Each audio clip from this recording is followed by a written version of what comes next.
Hello, Father Marcel Portelli here with an update to all the parishioners and friends of Sacred Heart Parish in Gladwin. I just want to give you an update. It's been a little while on the renovation, but before we go into the church, I want to show you a couple things.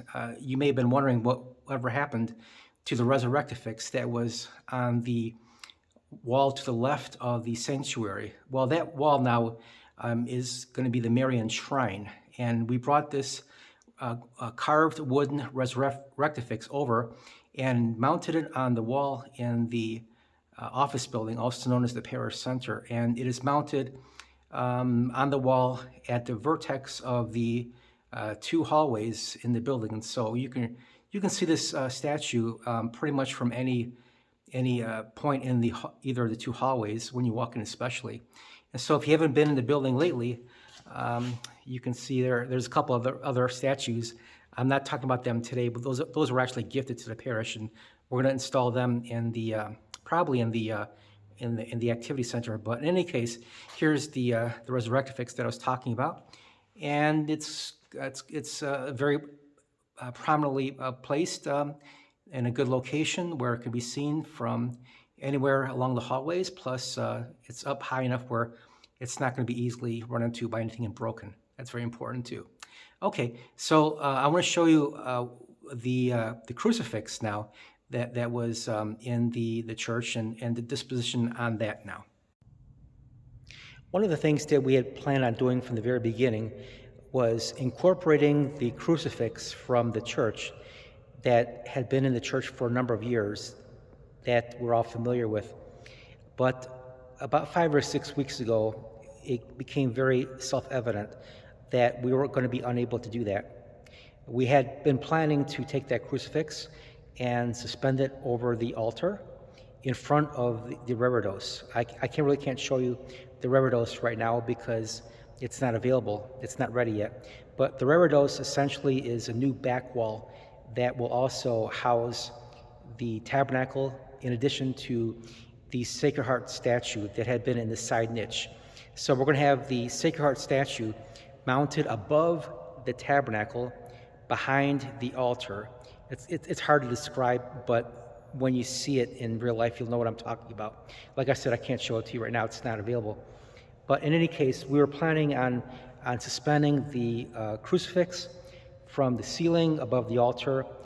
But when we started looking at doing that practically, it became very clear very quickly that, frankly, the old crucifix was just too large.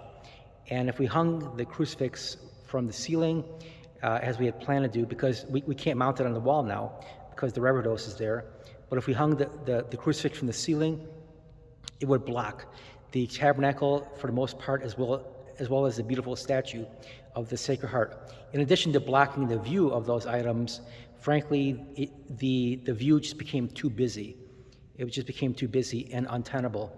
So what we looked at was perhaps reducing the size of that cross.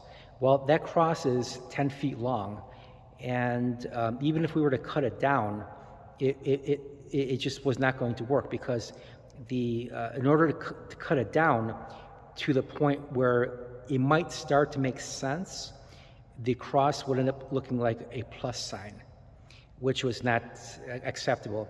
In addition to that, even if we did cut the cross down to the size of a plus sign, the old corpus itself was going to be too large. And it became very clear at that point that we had to seek an alternative solution. So the solution was to use the corpus from the activity center's crucifix. And so this corpus that you see here right now, this had been hanging in the activity center by the serving window for many years. And if you look in some old pictorial directories of the church, actually in earlier, I believe in the wooden church as well, that was here before the current church was built, you can see that cross, or that crucifix, I should say. And so what we did is we took that corpus off of that wall and mounted it on a new cross. This cross that you see here in front of you is custom made for us. It's the perfect size. It's going to be very visible from everywhere in the church, but it's not going to be so overpowering that it blocks the view of the tabernacle and the Sacred Heart statue. In addition, it won't be so big that it appears to be out of place. Everything has to be scaled appropriately. And so this cross here was custom made for us, and you can see here each of the ends has this like clover-leafed element, you might say. Those are called rosettes. It was just, the other day it was painted with the gold trim.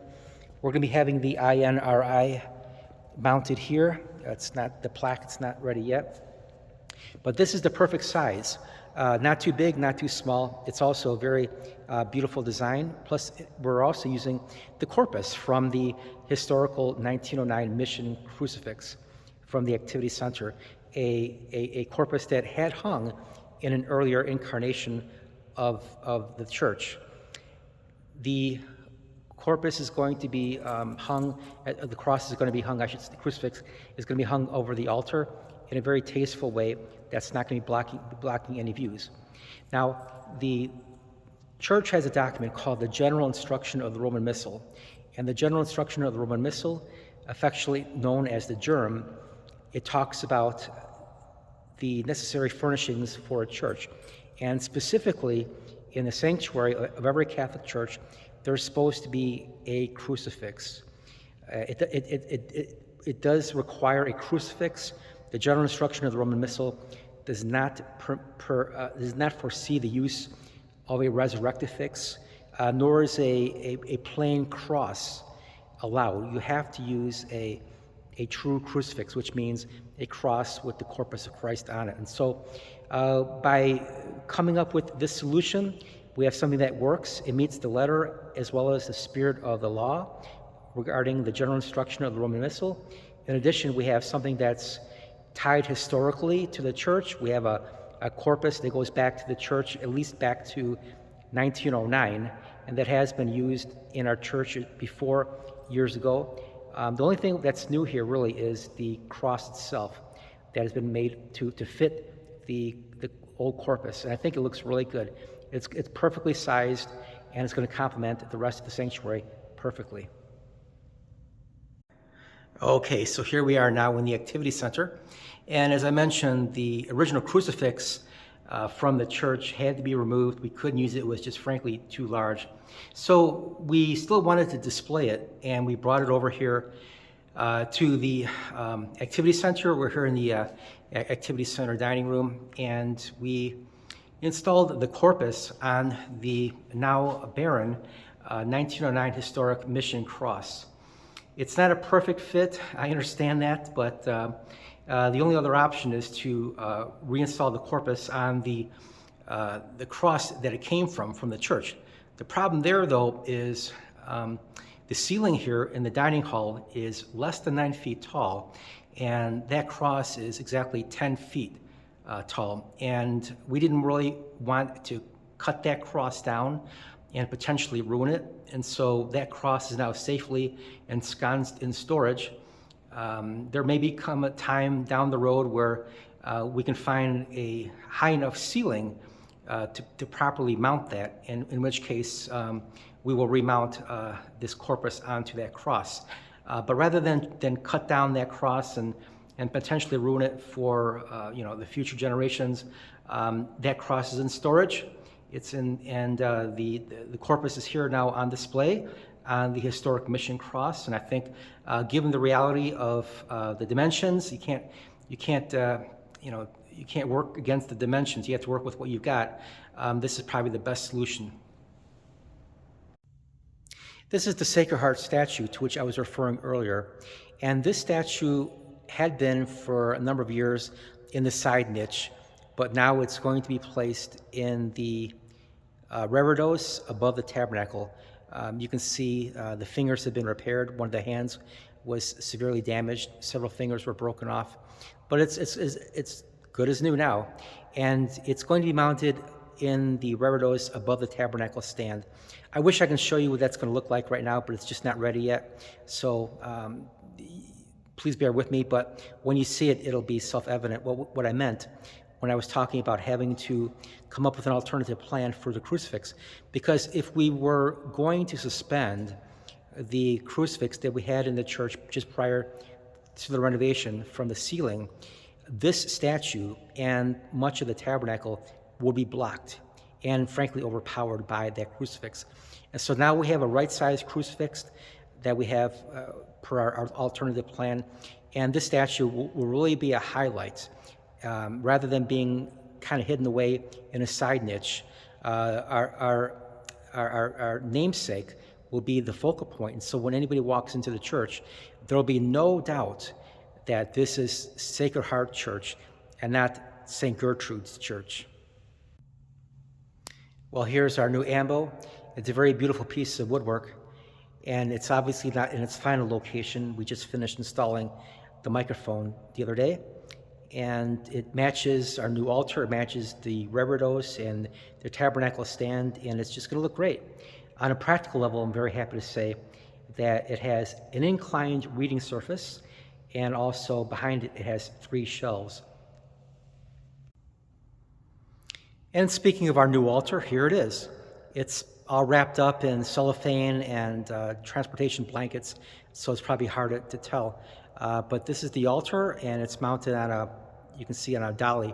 And so tomorrow, probably, it'll be rolled up this ramp and into the sanctuary, and then hoisted up the last 2 steps into its final location up there.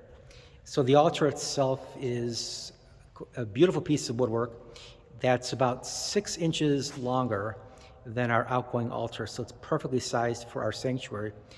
You can see some objects on top of the altar. You can disregard them for now. But I want to show you one thing here. The altar has 5 incised crosses on its mensa, and this is a very traditional design element. The 5 crosses are a reminder of the 5 wounds of Christ that he suffered while on the cross. The back side of the altar, I can't show you because it's all wrapped up, has a compartment in which the relics of the saints from the outgoing altar are going to be placed, and that'll be done when Bishop Bruce is with us for the consecration of the altar. These 2 objects up here, here's one, and here's the second one. These are actually shelves, and these are the shelves for the Blessed Virgin Mary and St. Joseph shrines, which I'll show you right now. And here's the shrine of the Blessed Mother, obviously still awaiting the statue, but you can see here it is decorated with blue fleur-de-lis. Blue because blue is the traditional color associated with Our Lady, and the fleur-de-lis is an old symbol of the Blessed Mother. I'll talk more about the theological history of that in another video when the shrine is actually completed. We can't forget St. Joseph, of course, so here's his shrine, and I can show you the symbols here in a close-up. So the first symbol is a builder's square, which reminds us of Joseph's role as protector and provider of the Holy Family as a worker, and the builder's square is superimposed on a flower, but not just any flower, it's actually a lily. The lily is an ancient symbol of St. Joseph, which I will describe the theological background and history in more detail once the statue is in place. Speaking of the statue, we're going to be installing here the statue of St. Joseph that the church has owned for many years, which up until now really has been in a side shrine. And if you look carefully at that statue, in the right hand of it, Joseph is holding a lily. In previous videos, I showed you the windows and how we arched them over to give them a much more finished and churchy look than the simple rectangles that were there before. But we added another detail much more recently. And if you look now in the red area in the arch, there's a 3-dimensional metallic representation of the Sacred Heart of Jesus. And hopefully you can see the heart along with the flame coming out from the top, in addition to the rays emanating from all the sides. I'll give you a close-up now.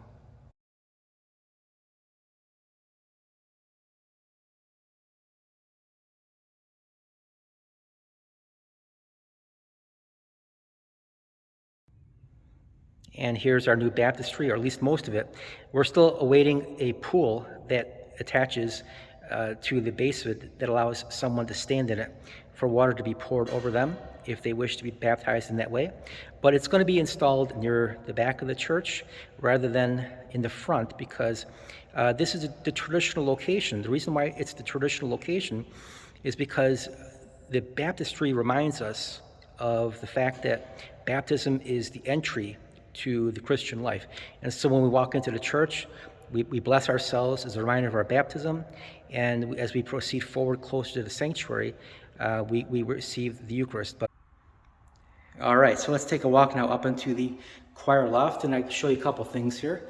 In addition to the freshly painted walls, probably the first thing you're going to notice is that we removed the carpeting that covered all the steps, and we replaced it with a high traction safety surface, which not only should be safer, but certainly should be much cleaner, easier to keep clean in the wintertime than the carpeting. And once we get into the loft, you're going to see probably the only carpeting in the entire church, if you don't include the mats by the doorways. And we felt that it was important to have carpeting up here, if for no other reason than to mask and to soften the footsteps of the people up here during the liturgies. And here you see the organ in probably what is very close to its final location. And up here in the loft, we're going to have plenty of space for the choir, for their bookshelves, and plenty of space for anything else that they may need up here. And we're going to have a number of pews up here as well for overflow seating. You can see here along the wall behind the organ, we've removed the galvanized steel pipe, the gray galvanized steel pipe, with something much more visually attractive, and that's this safety glass that now runs along the entire length of the wall. And the glass, of course, in addition to meeting all the current codes, safety codes, is going to be something that does not block anybody's view. This is one of the side shrines, not completely populated yet, but you see here the statue of St. Rita of Cascia. In addition, we're also going to have a statue of St. Padre Pio. Padre Pio was a relatively modern saint, died not that long ago, only back in the 70s. And he's going to be installed along with St. Michael the Archangel, the holy oil ambry, which is a receptacle for the holy oils. We're going to be having the votive candle rack put back in addition to the Book of Intentions and the associated candle that goes with the book.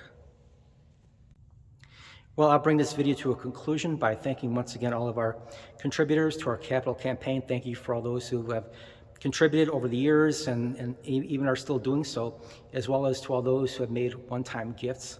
And thank you also to all those who have been praying to make this a reality. You know, money makes the world go round, but it's really the prayer that gets the work done, because prayer is more important than money. Otherwise, this is just going to be a work of our own hands and not God's work through our hands. So once again, thank you for your prayers and also for your words of encouragement. And I will bring you another update in a week or two, or whenever there's some sufficient progress made that I have something good to show you. I don't have an exact date on when we're going to be reopening.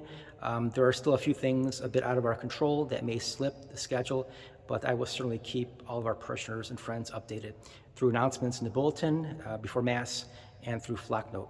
Until next time, thanks again. God be with you.